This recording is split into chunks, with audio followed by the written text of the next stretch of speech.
Bahasa Aceh kita ya komo. Ila kepeng telepon dayo kono hertuh ni kaya guna anu ni. Ka alu itu guna. Wate duduk kakaya dengan kita yang bipe. Tajak Medan kena cik kayu Medan. Duduk kat tajak Medan dayo mai bermun sana. Mu buah ni, mu rumah kayu temo. Tayo bet tabalah jasa, bet tabalah su dia haji. Bet akeun biji kakak kaya tu. Kaya anak syukur dengan urojeh na. Makan yang kepeng pakai kobong. Jangan kepeng kobong mana. Jangan benar, mana urusan. Maksudnya jasa dulu biarlah Tuhan yang bergerak.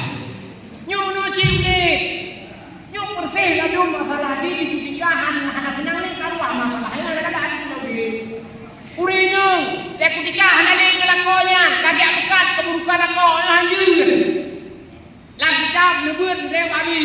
Dan ada urinya kan, atekah nali lakonya, tak pegahnya lakonya pada dah becuk yang ngelum kan dia juga.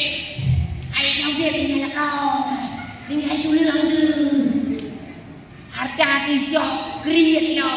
Dia kreat pada malam tu nafas dia susah. Tu nafas dia susah kan. Benafas dia benagan.